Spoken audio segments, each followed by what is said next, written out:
Yung sinasabi ko nga pala guys na isa sa cause ng pagkasira ng microwave is yung faulty magnetron. Tama yon.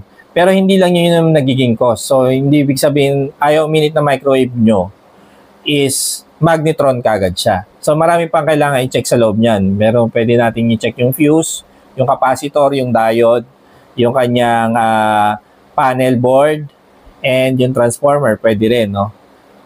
So, yan yung mga kailangan checkin. Pero ngayon, kasi nga, hindi ko may share sa inyo yung mga ibang yon dahil hindi naman yun sira.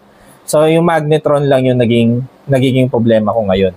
So, yun na nga guys, konting update lang. Dahil nga, hindi ako makahanap ng filament na nasa gilid. So, ang idea natin ngayon is, dahil nga na-test na natin to at nalaman natin na grounded tong magnetron na to. So may mga nagdi-DIY kasi rin na ang ginagawa nila is pinapalitan lang nila yung filament. So imagine guys, ito ay pagpapalitan mo yung magnetron worth around 500 pesos to.